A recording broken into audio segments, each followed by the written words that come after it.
This week I got the chance to take out a Moto Guzzi V7 3-stone for a couple of hours. So here's 5 things I liked about it and 1 thing I didn't. Firstly, a shout out to Central Bikes in Shepherd's Bush for letting me take it out. It's a great little shop with super friendly staff.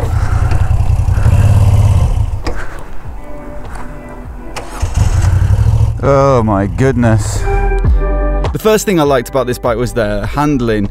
Despite it having the 18-inch front wheel like so many modern classic bikes, it's really quite nimble around town.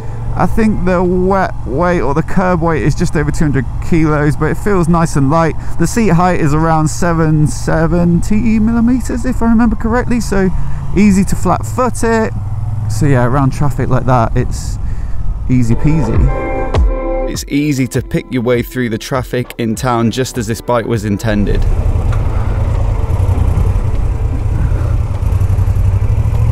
Secondly, I really like the brakes on this bike. It's got 4-pot Brembo calipers on floating discs and they're really quite nice.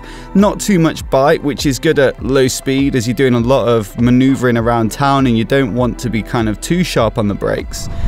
But they're really progressive and they'll slow you down quickly if you give them a proper squeeze.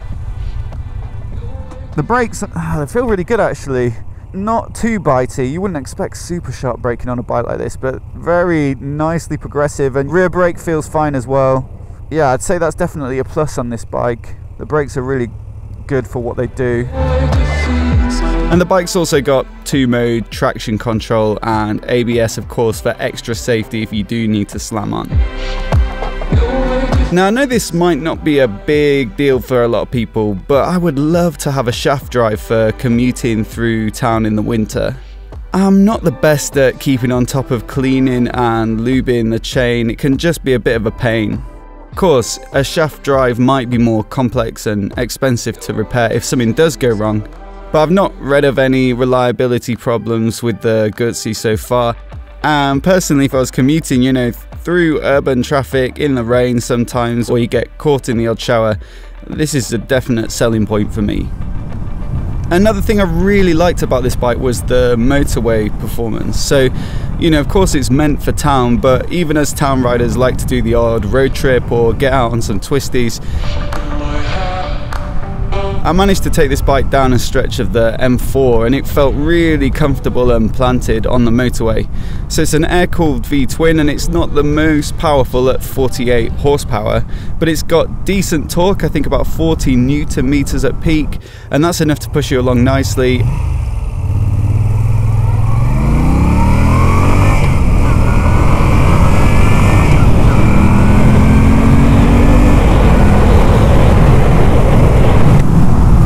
And having a 6th gear, which my Triumph Street Twin doesn't have, and that's a close competitor of this bike, that means that it cruises at 70 much more comfortably. A lot of Street Twin owners have said this, Triumph Street Twin. By the way, if you're not a sub to this channel, that's my day-to-day bike.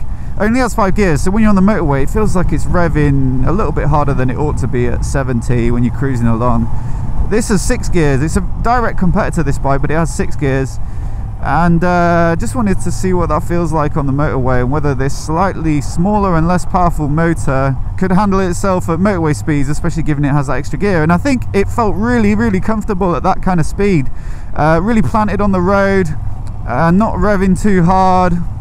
It's certainly not the heaviest bike, but it's not the lightest either. But yeah, it felt good and planted. Motorway riding totally fine, as long as it's not like your main thing. I think if you're doing all motorway riding, all commuting on the motorway, you probably want something a little bit more protective from the wind and that. But on a day like today, it's quite still. It's pretty warm for end of October. Yeah, it's great. In addition to all this, the fuel capacity is massive as well, so 21 litres compared to the Street Twin's 12, and even the Ducati Scrambler is only 16. So again, if you're doing trips out of town, that should be more than enough for 200 miles at least between fueling up. The last thing I really liked about this bike is the looks. It's a really simple looking bike. It follows the formula of some of those other competitors like the Triumph, so lots of black painted parts, very minimal, single speedo, cast wheels, But it's also distinctive as well. The tank, of course, the longitudinally mounted V-twin and the shaft drive combo mean it could only be a Moto Guzzi. Don't get me wrong, I really enjoyed riding this bike for a couple of hours, especially when I got out on the more open roads. But in town I did find it a little bit niggly. The handling was good, but there were lots of little things like the side stand being in a bit of a tricky location.